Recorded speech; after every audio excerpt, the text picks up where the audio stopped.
Good morning and welcome to the fall commencement ceremonies of Baylor University School of Law.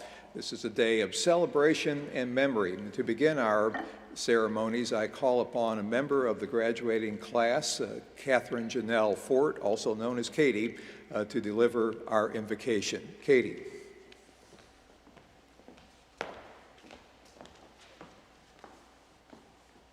Dear Lord, I just want to thank you so much for bringing us here today, and thank you for the amazing occasion that this is, and all the hard work that brought us here today. Thank you for the support of our family and our friends, and thank you for the opportunity that we have. I pray that you bestow a blessing on this day, and that we go forth with all the knowledge that we have earned from here, and we go forth and spread your name and glorify you. Thank you so much for everything. In Jesus' name we pray, amen.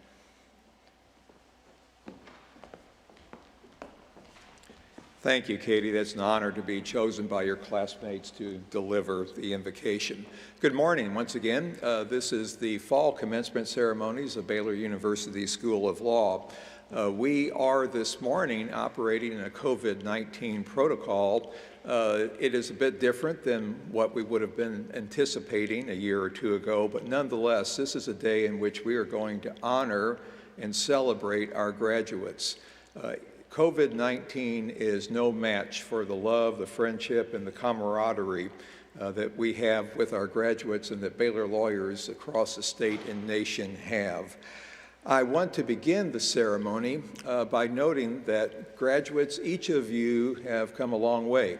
You have been through many, many years of education, and you have just passed through one of the most rigorous, trying law school educational experiences in the nation. You have arrived, but you have not arrived of your own accord. You have arrived here to this point of achievement because your families, your loved ones, your parents, your grandparents, aunts, uncles, siblings, very importantly, spouses, partners, children have brought you to this point of achievement. And so with that in mind, I ask that the candidates for graduation please rise, turn around to our live stream audience, and let's express appreciation to those who brought you to this point.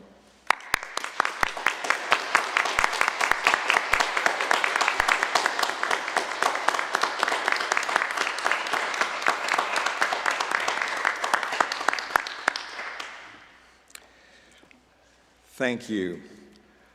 The Baylor Law School education is not an easy one. We have been, as you know, described by the Princeton Review as the Marine Corps boot camp of law schools. We do that to our graduates, put them through the ringer because we are sending them into a serving profession.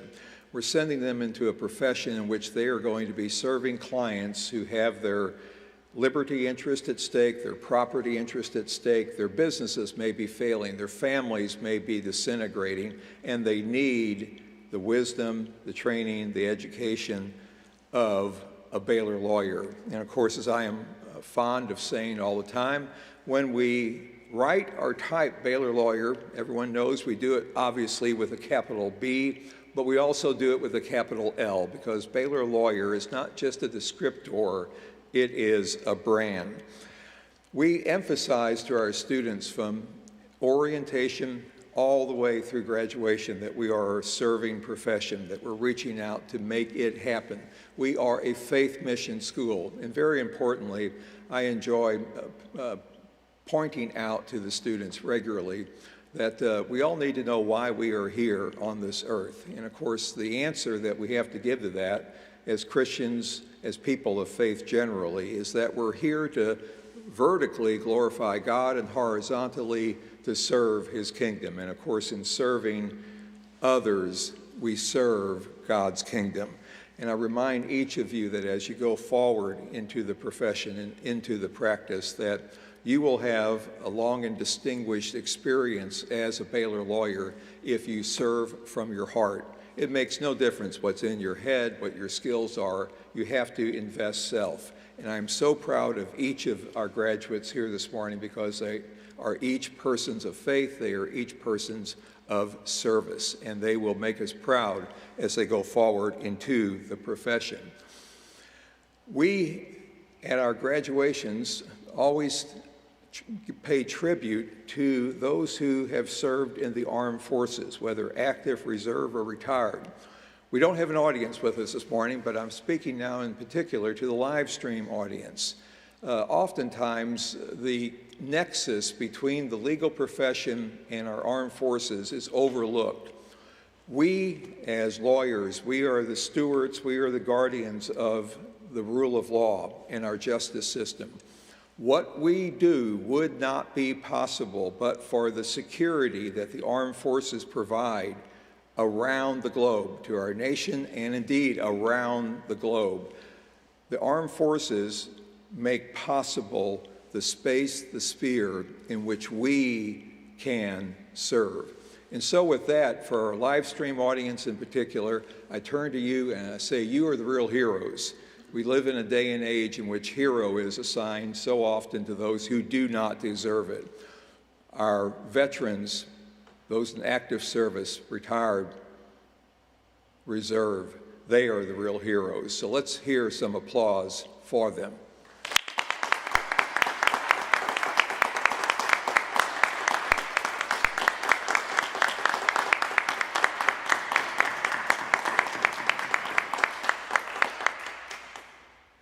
This morning, joining me on the stage are my colleagues from the law school.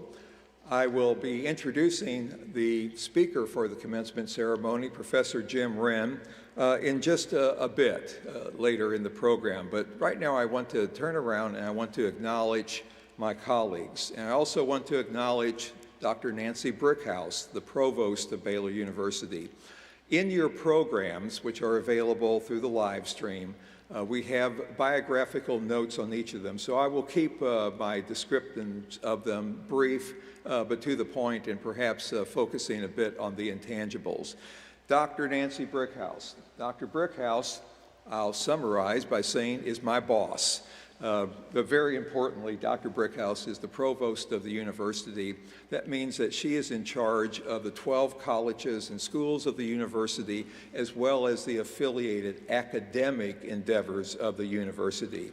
Dr. Brickhouse came to Baylor University a couple years ago after serving in like position as provost at St. Louis University, where she distinguished herself in her academic leadership. Prior to her time at St. Louis University, she served for 27 years at the University of Delaware in a number of academic and leadership capacities. Dr. Brickhouse has a PhD in educational science, essentially. She is on the science side, on the education side, so appropriate as she has led St. Louis University and now Baylor University through its efforts to become an R1 university, which of course is focused so significantly on STEM matters. Dr. Brickhouse is an ardent supporter of Baylor Law School. She is a cheerleader for us. And Dr. Brickhouse, we appreciate your being with us this morning as we send these graduates forward into the profession. Also joining me on stage is Professor Jeremy Consular, right behind me. Professor Consular joined the law school back in 2000, a long time ago. He sees the students, along with Professor Wren, who I will introduce as our speaker in a moment, at the beginning of their trek through Baylor Law School. He teaches civil procedure in the first term or first quarter, but then he is also, along with Professor Wren, Professor Jerry Powell, and Professor Liz Fraley, part of our practice court team. And of course, practice court is the 6-month immersive experience that our students have in the art and the science of advocacy. Professor Consular is the director of our Academy of the Advocate in St. Andrews, Scotland each summer. Professor Consular has written or co-authored 4 books. He is a prolific author. He is a wonderful teacher. The students both fear him and don't want to disappoint him. And that's the mark of a really outstanding teacher. He has been recognized by the university as such with an outstanding faculty award. Then also joining us this morning is Professor Laura Hernandez. Professor Hernandez joined us, and I'm going to pull out what is so important. I mentioned service a moment ago. Professor Hernandez has a real servant heart, and she has done so much. She is a prolific author. She teaches a number of topics, courses to the students. But in a nation which has grappled with immigration and the immigration crisis, Professor Hernandez some years ago developed our immigration clinic. And that clinic is part of a larger clinic program. And I want to note, just this past week, the Baylor Law School clinical program won its 14th recognition inside of about a decade. Those recognitions have come from the American Bar Association, the Texas Access to Justice Commission, and from the State Bar of Texas, as well as other legal service providers. Professor Hernandez, thank you for what you do for our students in the classroom and outside the classroom. Professor Hernandez, through her time here at Baylor Law School, has been a marvelously successful coach in our moot court program. And last year, our moot court program was ranked #1 in the nation by the Blakely Institute. And then we have Associate Dean Leah Teague. Dean Teague and I have served together for 29 years. I have always commented she's like a sister to me. We each have our own bailiwick at the law school, but I cannot imagine Baylor Law School working without the daily and weekly and monthly efforts of Dean Teague. Dean Teague is very much involved in leadership studies. Just a few weeks ago, there was a 2020 Vision for Leadership conference, a virtual conference at Baylor Law School in coordination with the Association of American Law Schools. It was the baby of Dean Teague, and she pulled it off marvelously. We had upward to 1,500 registrants attend the conference through Zoom. Leah Teague guides these students through the law school process. It's very seldom that I walk outside of my office into the hallway where there are a couple settees and we have no students sitting there. What I normally see is a student waiting to see Dean Teague as she gives to them academic guidance, personal advice, and the like. Dean Teague, thank you so much for all you do to bring the students to this point of achievement and all you do for Baylor Law School. And now, I want to introduce to you Jackson Webb Wren. And yes, we have two Wrens on the stage this morning. Jackson is the son of my colleague Jim Wren, who, as you know, will be delivering the commencement speech, and Mindy Wren. We have had at the law school the pleasure of a number of our colleagues having children, sons and daughters, graduate from the program. And Professor Wren, I know this morning with Mindy, this is indeed a special day as you see your son completing this program and going forward into the profession. Jackson, please.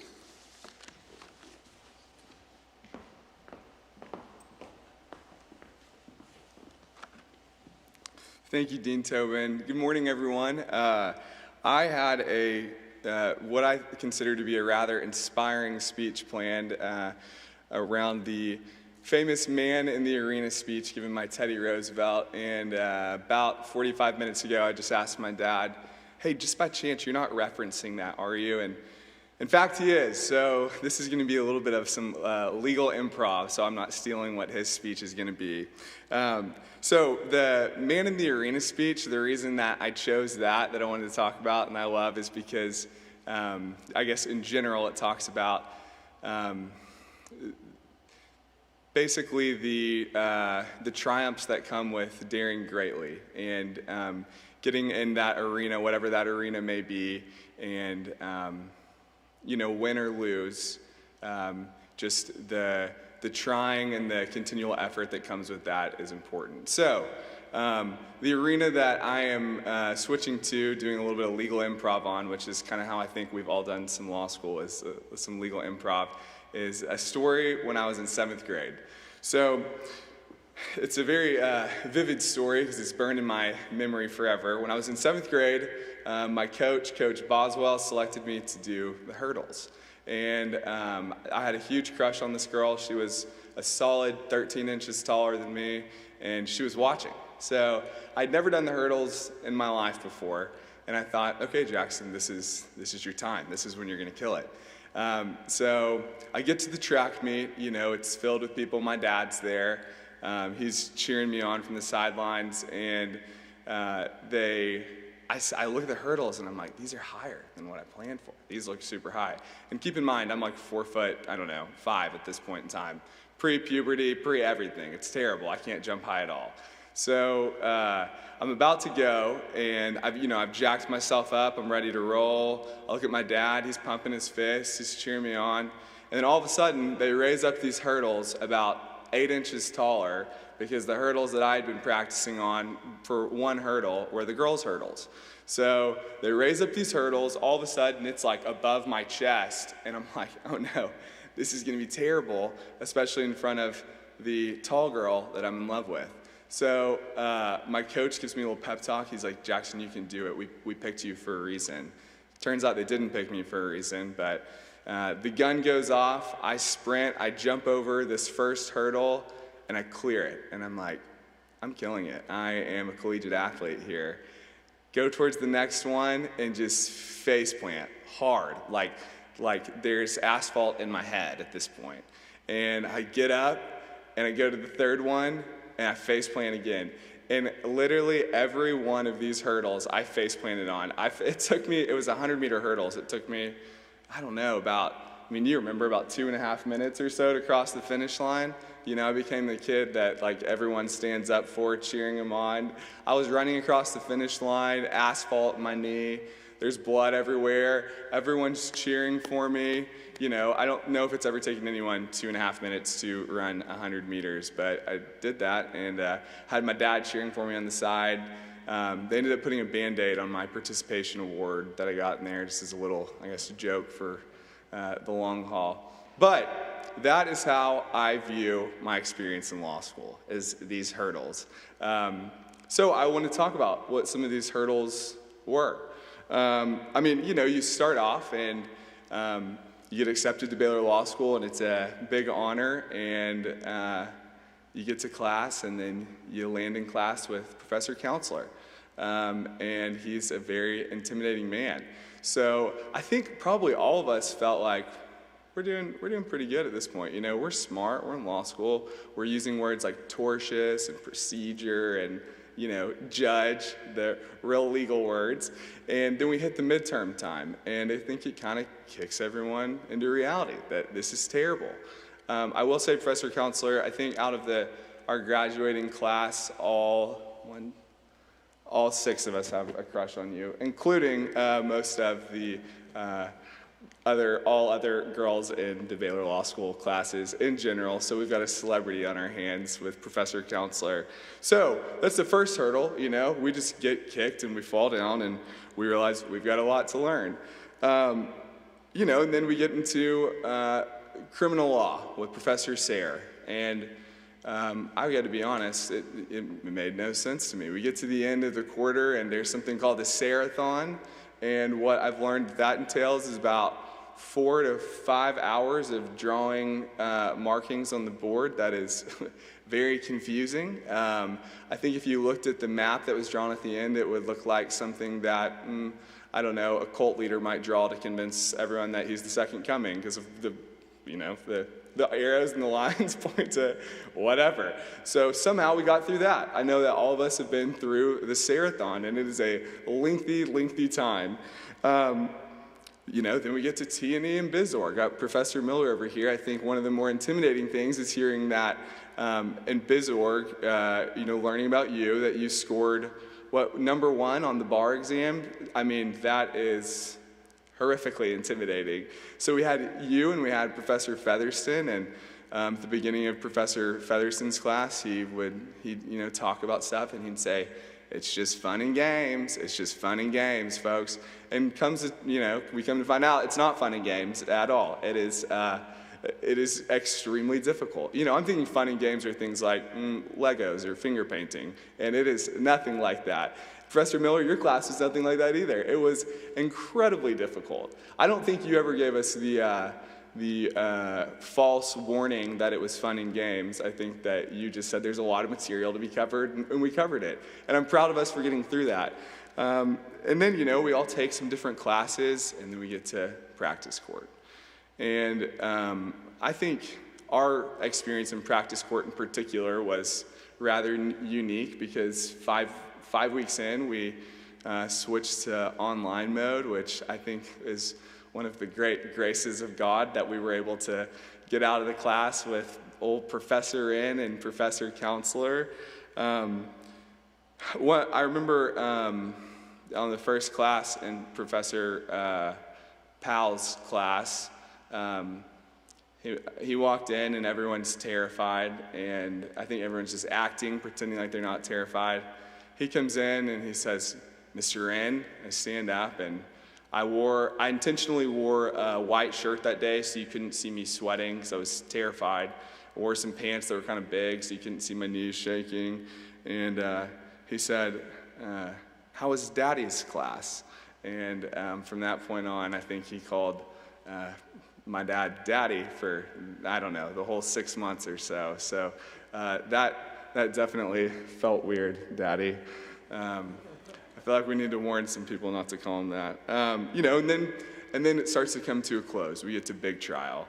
I like to think that my PC partner, Nick Nejum, and I did a phenomenal job, daring greatly, and it ended, you know, with blood, sweat, and tears, and a loss to the tune of, what was it, $85 million? So just a small loss. We thought the jury would be out quite a while, and a minute and a half later, they showed up and gave us the verdict. So you just get kicked down again and again. And then we find ourselves here. And I think I speak for everyone in saying that this is a rather unique feeling graduation than what we pictured, but I think that there's still this pride that comes with getting where we are and working through what we've worked through. And I think I also speak for everyone in saying a very sincere thank you to all of the professors for creating this arena that was not fun. I would say it could be termed, PC at least, the most unfun that I've ever had, but for creating this arena where we became better as people and as future lawyers and as advocates. So on behalf of my graduating class and to my graduating class, I want to say thank you, and thank you to all the professors for everything that you've given us over these last 3 years. Thank you.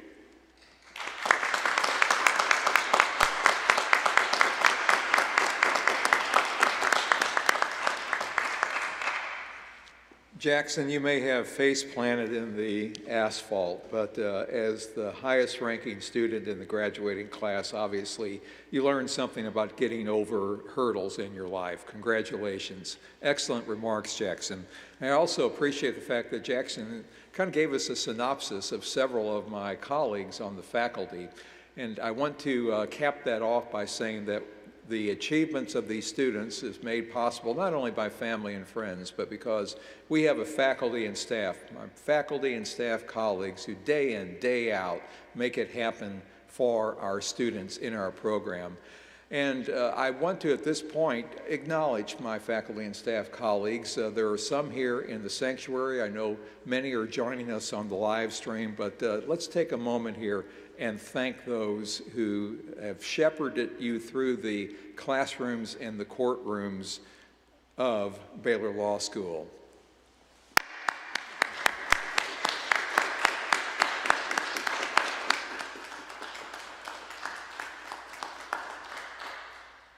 We have a Wren and Wren event this morning. Professor Jim Wren, or Daddy, to Jackson. Professor Wren is the Leon Jaworski Professor of Practice and Procedure. He graduated from Baylor Law School in 1980 with honors. He went on to take a master's degree from the University of Kent before coming back home to Waco to practice. Jim had a distinguished practice, still does, for many, many years. And beginning in 2006, we were able to, of course, get Jim onto the full-time faculty. That was not a new experience for him. He had for many years been an adjunct faculty member at the law school, teaching in the management of complex litigation and business litigation. When he joined the law school, he specifically joined our practice court team. And as I've already mentioned, that team is Professor Jim Wren, Professor Jerry Powell, Professor Jeremy Consular, and Professor Liz Fraley. The practice court program is certainly a gemstone of Baylor Law School, and that is the team that makes it happen for our students as they go through the immersive program. Professor Wren is also the director of our Master of Laws, LLM program in litigation management.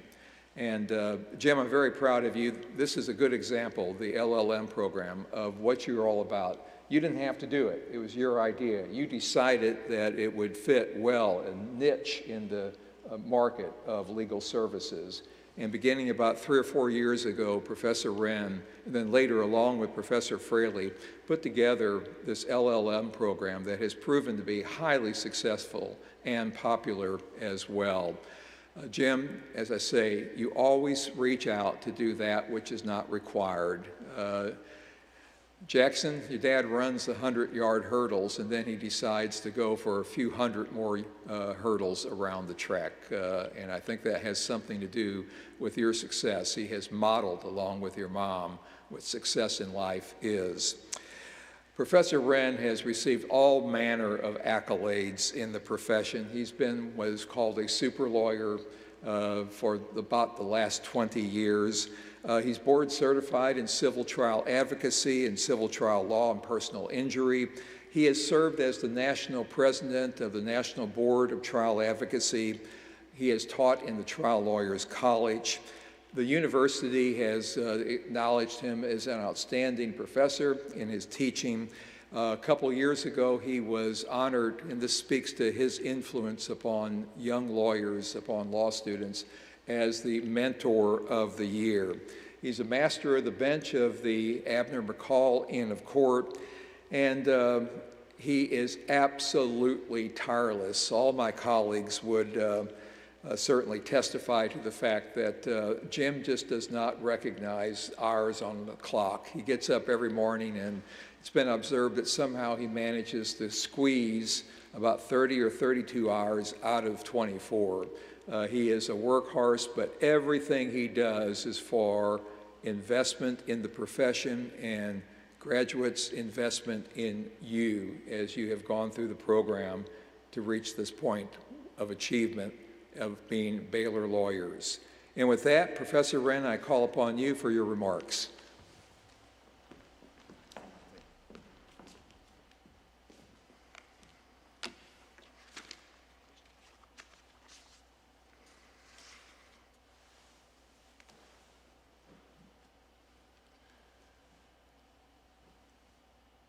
Baylor Law School has been described at times as the dark night of the soul, and I think those of you sitting here understand that descriptor.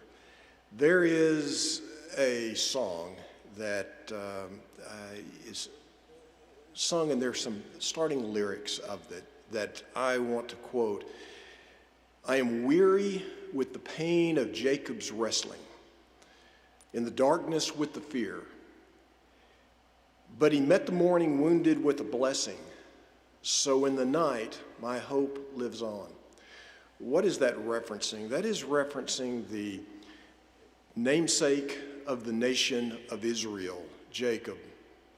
And for those of you that may be or may not be familiar with the story of Jacob, Jacob's mother, while Jacob was still in the womb, was the recipient of essentially a revelation that Jacob would be blessed by God, that Jacob would end up leading a nation, and that in the words that she conveyed apparently on to Jacob, that his brothers would bow down to him.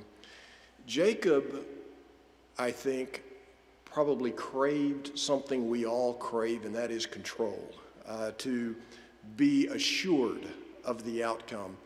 And Jacob embarked on a pathway of deceit, a pathway to obtain the blessing that would normally go to the firstborn, his older brother Esau, to obtain it by sharp dealing and then by outright trickery, outright deceit. And when his brother found out that Jacob had in essence stolen the blessing of the father, the blessing of the father Isaac, Jacob found out from his mother that Esau swore when his father died, he would kill Jacob. His mother sent him away, in essence, fleeing for his life, and he was gone for some period of time. He was not there for his mother's passing. He missed a great deal. But for reasons I won't belabor here, there came a time when it became imperative that he, again, possibly because of some more sharp dealing, or at least a perception of that, he was no longer welcome in the land to which he had gone, and he had to return to his homeland. And as he returned with his wives and his children, he received word that Esau had heard of his coming, and that Esau was coming to greet him, but coming not to greet him alone, but coming with 400 men. That's not exactly a welcoming party, at least that would not be the perception. These were presumably armed warriors. And the last that Jacob knew is that Esau had sworn that he would kill Jacob. And it brings us to that night of wrestling, because in the Jewish Torah, the Hebrew Torah, and in the Christian Bible, it is described as Jacob wrestling that night with a man that is not identified, in fact refuses to be identified, but presumably is God or the messenger of God.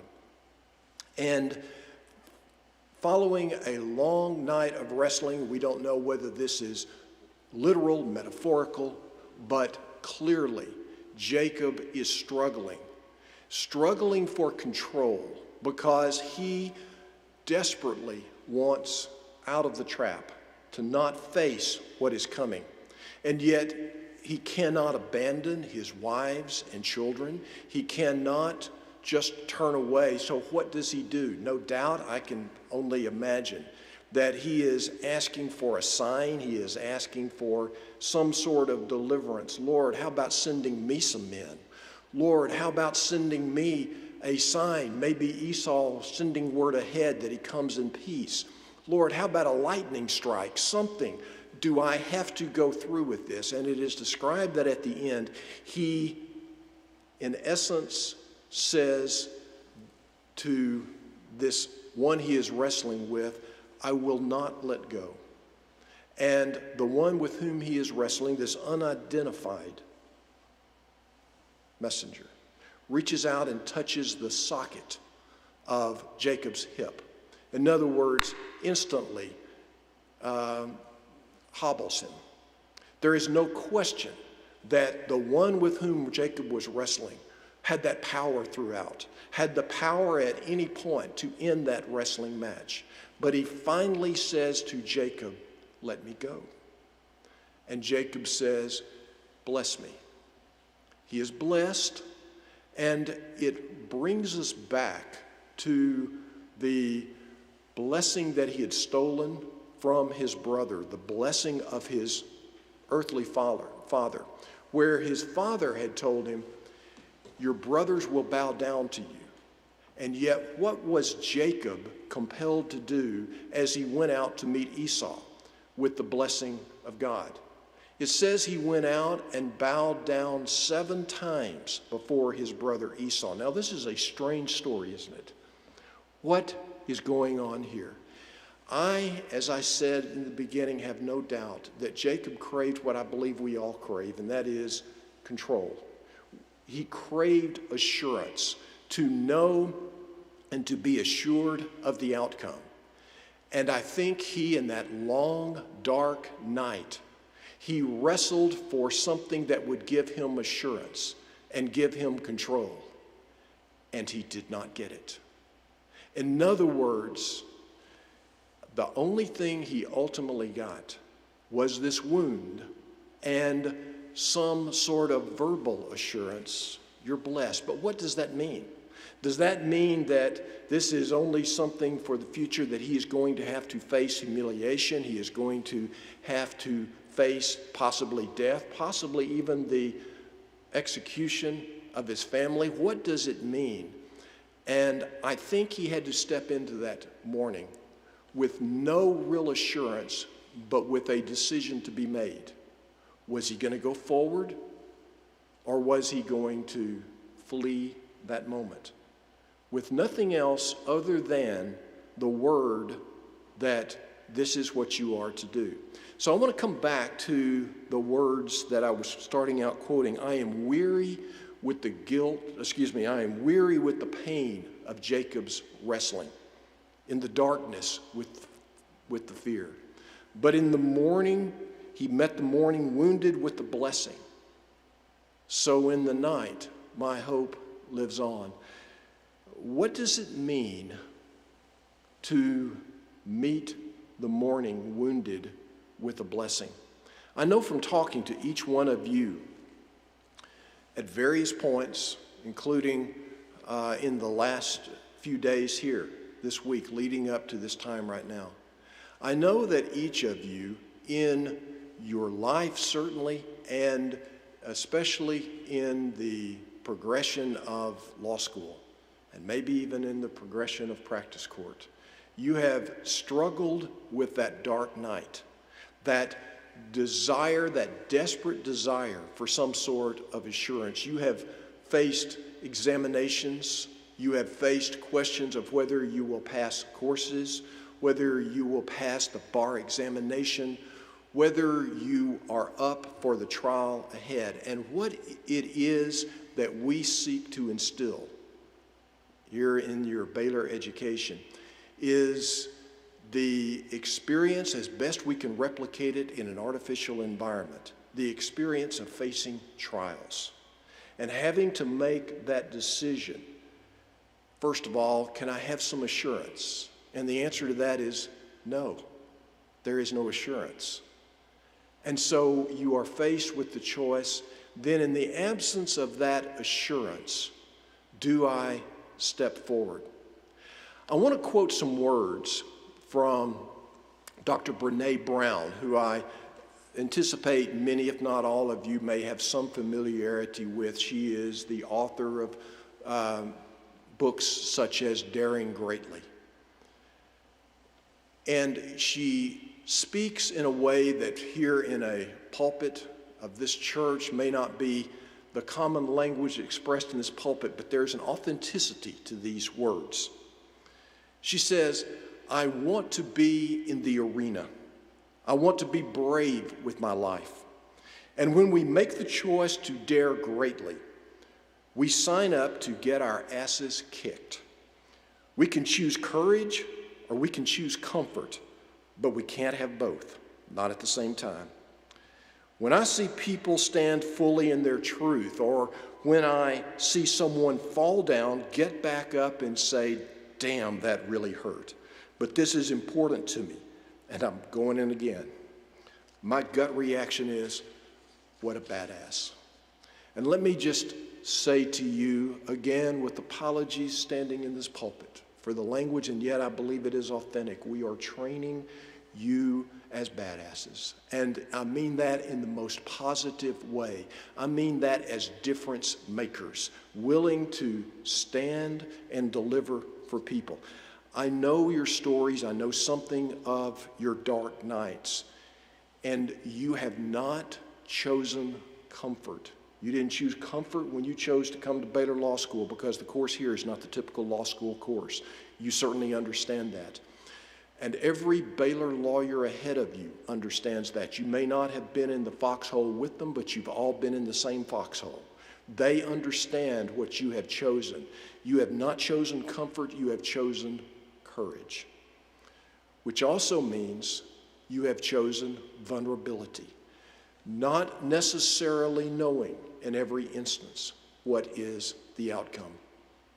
I can certainly tell you from my own experience, I have some understanding of what that means. No doubt my wife has, through the years, grown tired of my whining before I am picking a jury on a Monday morning, because invariably on that Sunday night, and it usually is Sunday night if we're picking the jury on Monday morning, I am saying something to the effect of, why do I do this? What is that speaking? That is fear speaking. That is that gut turning over because I have no assurance what is going to be the outcome. I understand where you have come from and what you are going through, because we are all mortal. We all desire, we all crave that control, and yet when it is on the line, we don't have it. I will admit, in trial, I love it. I love the opportunity, the exhilaration of cross-examination, but that does not mean that there is not that gut-twisting fear, that lack of assurance of the outcome before you step into that arena. And it is about vulnerability. Are you going to choose to step into vulnerability? Some many hundreds of years after the story of Jacob, and by the way, at the end of that wrestling match, the messenger, the man, turned to Jacob and said, you have, by your choice, you have prevailed, and your name will no longer be Jacob, it will be Israel, meaning in the Hebrew, the one who wrestles with God, or the one who prevails with God. How did he prevail? He prevailed by choosing vulnerability, by choosing to step into the battle, by choosing to do, not relying on the blessing that he had stolen from his father or from his brother by way of his father, but instead to choose the right blessing, the blessing that God was offering to him. Some hundreds of years later, after that, through the prophet Ezekiel, there was another message delivered to the nation Israel, talking about the justice system in place in the nation Israel at that point. And the metaphor was used of a city wall at that point in time, that the defenses of a city were dependent upon a well-constructed perimeter, a city wall. And if that wall was breached, if it had broken places, then it was subject to attack.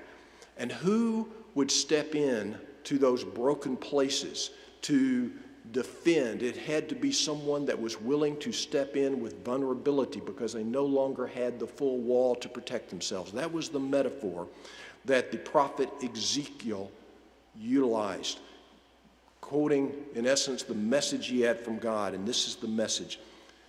The people of the land have practiced extortion and committed robbery.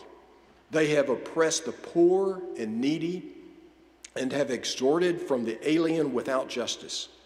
And I looked for one among them who would build up the wall and stand in the breach vulnerable before me for the land, that I should not destroy it.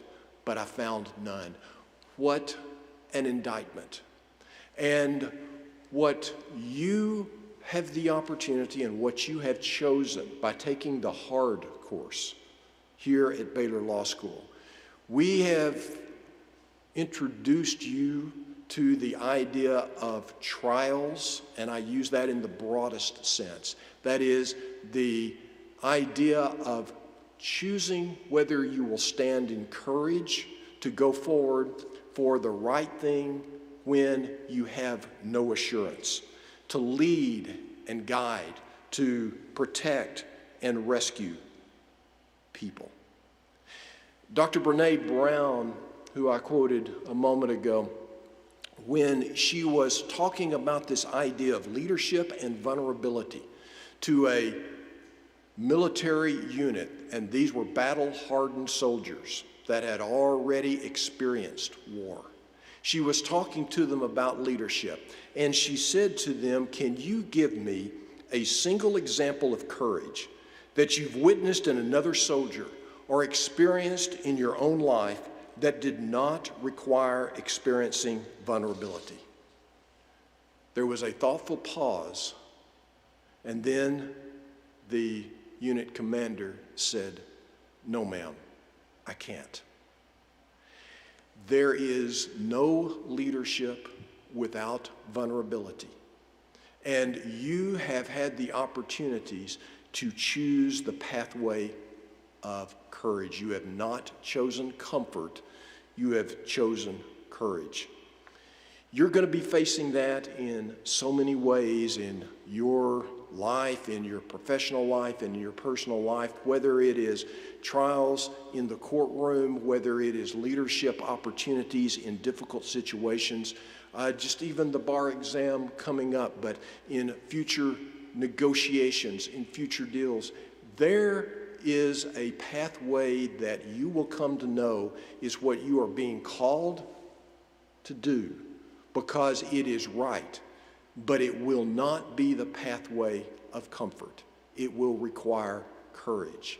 And what I have seen from you as you have come through a pandemic and the sudden switch of how we have to handle practice court, and you'll notice we did not let up on you one iota, even as you were suddenly finding yourselves isolated. We didn't drop the trials. We had to change things around, and yet we continued to lay more on you than you thought you could handle. And what I have seen from you is that simple determination. You don't know how it's going to turn out, and yet you have chosen to continue to press forward in the dark nights, in the difficult times. As twists and turns have not gone as you expected, not gone as you hoped, and still you had to choose. Do I press forward? And your answer has been yes. Yes, I continue to press forward. You are stepping now into this band of Baylor lawyers, a true band of lawyers who have not gotten where they are the easy way, and yet they have not lost sight of why they are where they are, who they are there to serve. And that is what I call you forward into and what I congratulate you on. You are stepping in to what you've heard described this morning as a noble profession. You are going to have many, many hard choices ahead of you. I believe that you, based on what I have seen, you will continue to choose the path of courage over comfort, despite the lack of assurance. I'll close with a quote from Robert Frost from a little over 100 years ago. In one of his poems titled "A Servant to Servants," and this is merely a small excerpt, but it says, "By good rights, I ought not to have so much put on me, but there seems no other way." Lynn, a co-worker in this, says, "One steady pull more ought to do it." He says the best way out is always through. You have chosen to step forward into vulnerability. You are prepared. You have earned your spurs. So choose to wear them with confidence and courage. And Godspeed.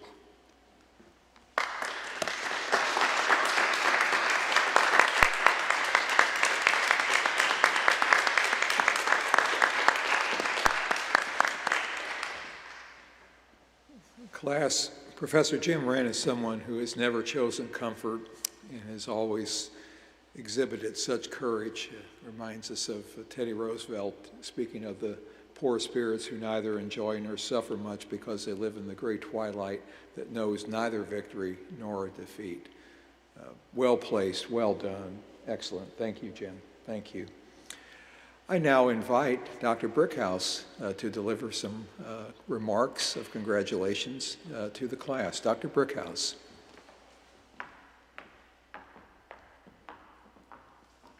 Thank you very much, Dean Tobin. It is a pleasure to be here this morning to be with you and to congratulate you and your family and friends, not just in a pandemic, but also to honor your resilience through the pandemic. I know this is not the way you imagined your law school career concluding, but the perseverance that you have shown, the resilience, I think will serve you well throughout your careers.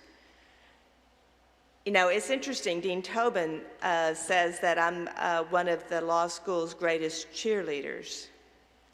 And there's a reason for that. And I think it's encapsulated in the mission statement of the law school, that we are preparing individuals for leadership positions in a profession charged with maintaining and improving our nation's system of justice. It is a very high calling, and I think that the kind of courage that Professor Wren has spoken of is essential to meeting that challenge. But I thank you.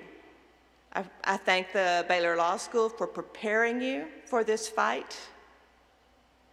And I thank you for taking it on. And I'll continue to be your biggest cheerleader as you go out into the world to meet the challenge that is so well encapsulated in the Baylor Law School mission statement. And the good news is the time has come for the conferral of degrees. Dean Tobin.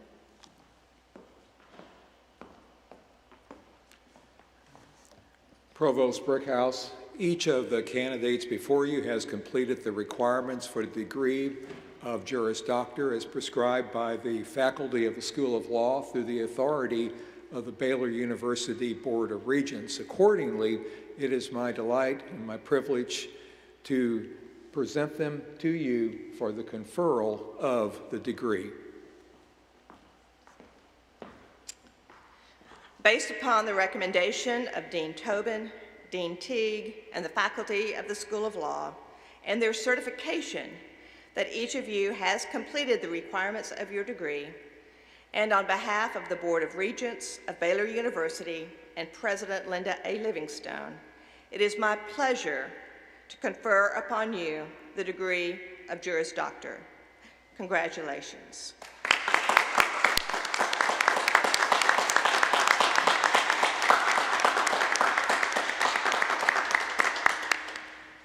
Thank you, Provost Brickhouse. We will now go forward to the award of the diplomas.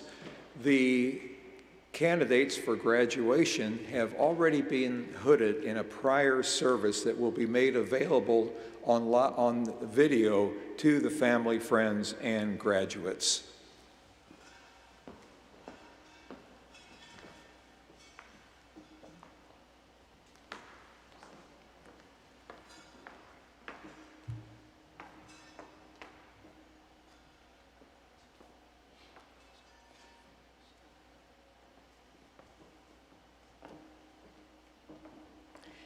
Adriana Beline Adams.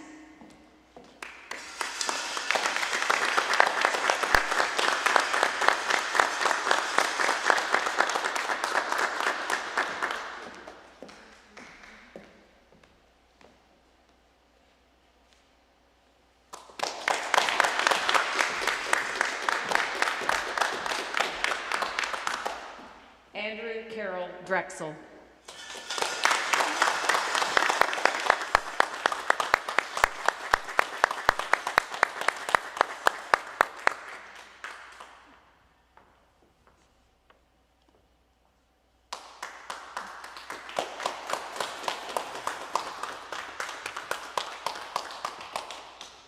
Christopher Lee Ellis.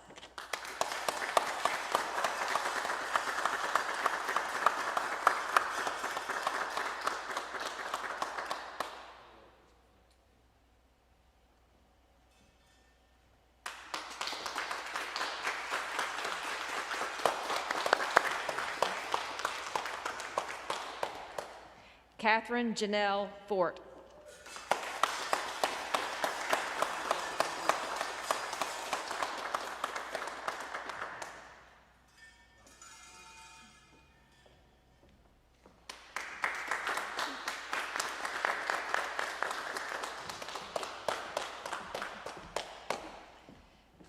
Nicholas McKinney Needham.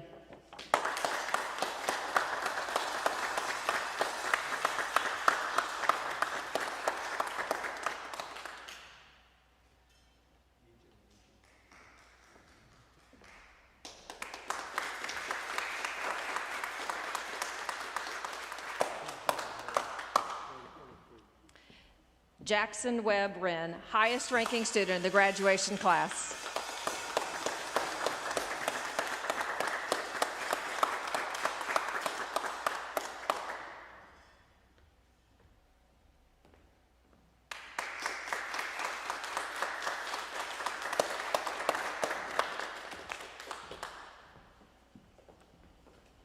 Let's congratulate our new Baylor Law graduates.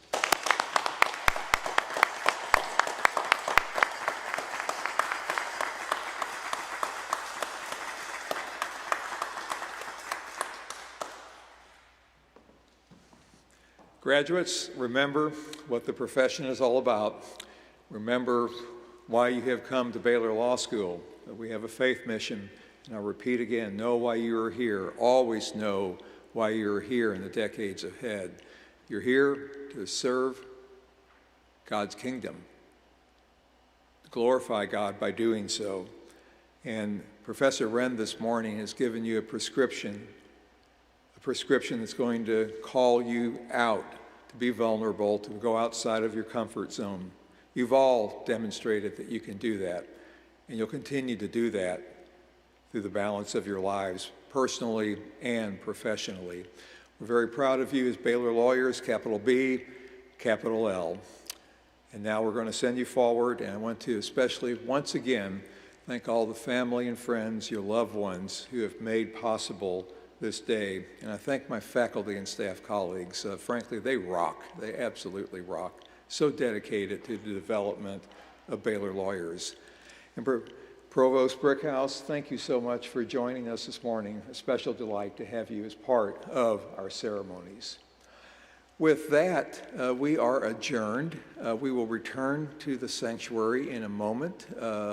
Please remain seated, graduates, and we will go forward with the photographer. For now, we are adjourned.